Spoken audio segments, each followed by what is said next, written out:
Здравейте, момичета! В това видео така съм ви приготвила малки трикови, малки съвети, които ще ви покажа как да нанасяте вкъщи. Идеята се породи от запитването на няколко клиентки, които така споделиха, че се интересуват повече от масажни техники, които могат да прилагат вкъщи бързичко, докато си нанасят продуктите за домашна грижа. И разбрах така, че имате такава потребност, така че в това видео ще ви покажа как да прилагате точков масаж в зоната на околочния контур. С едната клиентка коментирахме, че откакто тя се върна на работа след майчински и професията е цял ден на монитор, значително има влошаване на състоянието на околочния контур. Изразява се с повече тъмни кръгове, изразява се с повече подпухналост и видима умора в съответната зона. Тази зона е така най-нежна, най-чувствителна и всяко едно недоспиване, всяко едно претоварване, стоене повече на телефон или на някакъв вид екран винаги се отразява. Имам доста видеа на тази тема за околочния контур. Знаете, че тук се образуват първите мимически бръчици, това, което е характерно за околочния контур. Пак основни параграфи ще ви припомня. Първо, зоната на околочния контур е с различно pH от pH на лицето. Ако на лицето е 5,5, в зоната на околочния контур е 7, то е неутрално, както е pH-то на сълзите.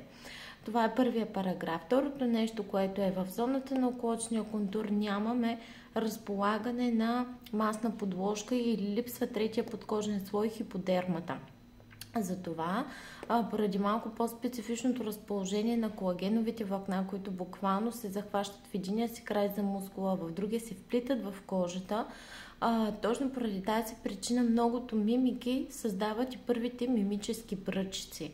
На база на това разположение на колагеновите влакна, зоната е една от първите, която образува бръчици, особено след 30 годишна възраст. Почти всички имаме при усмивка. Ето си ги моите мимически бръчици.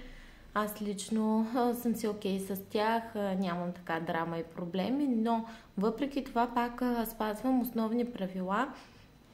Когато сутрин и вечер си нанасям околочния крем, ще ви кажа какво правя аз. Измивам си лицето, тонизирам си го, като редувам розова вода и лавандулова вода в момента ползвам. И след като го тонизирам, нанасям продуктите на околочния контур с леки масажни движения и вече след това нанасям продуктите на лице, серум и отгоре запечатвам с крем с SPF фактор. Така, спрямо сега вече почва да става доста топличко. Скоро ще ви направя видео какво да наблюдавате, как ще ви се промени кожата в следващите месеци с затоплянето. Даже месеци е силно казано. Виждате как лавират температурите. Един ден 25 градуса, на следващия ден 5. Така че това ще ви се отрази на кожите. Така ще има малък катаклизъм при сухите кожи. Мазните пък ще почнат още повече да се омазняват. Наистина сега април и май са периодите, в които избиват и алергии, и чувствителност, засилва се дехидратацията. Много капризни месеци са. Но нека да започнем сега с краткото масажче, което можете да прилагате на околочния контур. Измивате си лицето. Моето в момента е почистено, нямам абсолютно нищо на него. Само ще го мина с мицеларна вода. Когато минавате по масажните линии,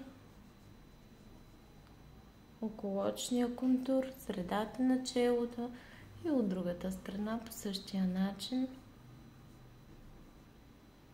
Тук, когато минавате околочния контур, натиска трябва да е плътен, така че тампона ви да си минава, но не трябва и да бъде прекалено силен, така че да разтягате съответно и кожата. Казахме, тя е доста нежна и чувствителна. Сега, преди да направите, можете да тонизирате или просто с бюти вода, с термална вода. Сега лятото е много удачно да хидратирате. Това са едни такива нови устройства, които са разкошни, много, много са хубави, които очаквам много скоро да ги получа, буквално до няколко дни. Супер удачни са за лятото, за интензивна хидратация. Можете няколко пъти на ден да ги прилагате, може да си ги ползвате докато сте и на плажа, съответно за да увлажните и хидратирате кожата. Минавате буквално за 1-2 минутки и приключвате. При мен ги пълня в момента с бюти вода на Канген. Отскоро ползвам тази вода. Вече за нея имам много добри впечатления и за кожите. Имам и за самата им бюти вода, която наистина замества термалната вода. Чудесни резултати дава във времето. Бих ви препоръчала и ви да я пробвате сега за лятно време. След като е увлажнено, с потупващи движения, 1-2 минутки, колкото само да се попие.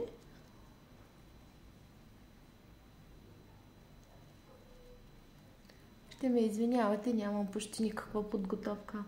Така няма да ви е много професионално видеото, но вярвам, че информацията вътре ще ви свърши чудесна работа. Докато попивам, ще ви разкажа, ще ви направя ето такива няколко кратки видеа, в които бързичко и лесно просто да нанасяте продукти с леки масажни движения. Разбира се, ако ползвате масла и продукта ви дава възможност повече да масажирате и имате времето и възможността, правете го. Всяко едно такова въздействие ще се окаже много благоприятно дългосрочно върху състоянието на лицето ви, не само на околочния контур, но и на други части. Нанасям колкото грахово зърно, винаги затопляме продукта.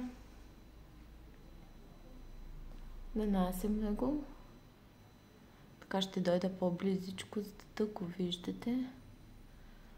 И разнасяме продукта с кръгови движения, както съм ви казвала, от външния ъгъл към вътрешния. Винаги посоката ни е срещу бръчките. С поглаждащи движения разнасяте.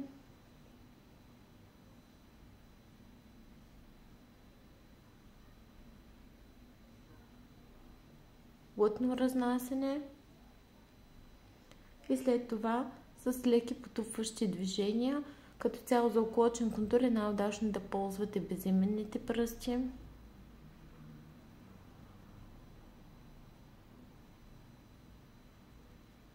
До пълно попиване. Това е най-бързи и ефикасен начин да си нанесете продукта за околочен контур. В случай, ако имате повече крем или ползвате по-мазен продукт, можете да се приложите и леко масажче. Сега слагам масло от тамян, отскоро го ползвам, много ми харесват. Вкарвам се повече в рутината си за себе си, лично чисти масла, просто защото след раждането кожата ми стана хиперчувствителна и за съжаление така и си остана, нали, дава се още реакции, нали, към козметични продукти. Позатопляте маслото, по същия начин можете да го разнесете. Това, че ви показвам масло от тамян, не сте задължени него да ползвате. Можете всякакви масла да ползвате. Ако искате, ще ви направя тези, които аз тествах последно време. Български са, много са така, с хубаво качество. Това, което в момента правим, е точков масаж. Защо го правим? За да стимулираме зоната на околочния контур и съответно активираме определени биологични центрове, за да протече енергията, ще се подобри кръвообращението и съответно ще се подобри храненето и трофиката на тъканите и едновременно с това ще стимулираме и микроциркулацията на лимфата, тъй като тя доста се забавя в тази зона. Какво правим? С средните пръстчета или с безименните, натиска не трябва да бъде хиперсилен. Минаваме по точките от китайската медицина, които са предназначени за околочния контур. Започваме. Ето това е първата точка. Тук, където има една изпъкна уст на носа, притискате с двете ръце успоредно. към коста. Много е приятно. Веднага след този масаж, ако цял ден е бил напрегнат колочния контур, го приложите вечерта, ще видите как цялата умора и тежест на очите веднага се освобождава. След това, следващата ни точка е ето тук в основата на веждите. Когато опипвате, натиска е плътен, трябва да опива, трябва да усетите, има две фоси, това са два отвора вътре в коста и тук от тези отвори отвътре навън излизат клонове на очния нерв. Изключително успокояващо е. Придвижвате точно тук, където е ръба. Трябва да усещате един ръб на коста. Това е следващата точка. Прилагате с натиск. Натискът трябва да бъде средно силен, но концентриран в една точка. След това ъгъла на очите, точно върху коста, успоредно. Забележете каква е позицията ми на ръцете. Натискате. Можете да натискате и да задържате многократно. Така повече ще стимулирате и тонизирате тъканта. Ако натиснете и само задържите, тогава ще поуспокоите усещането. Следващата ни точка е точно тук по средата, където ни е зеницата.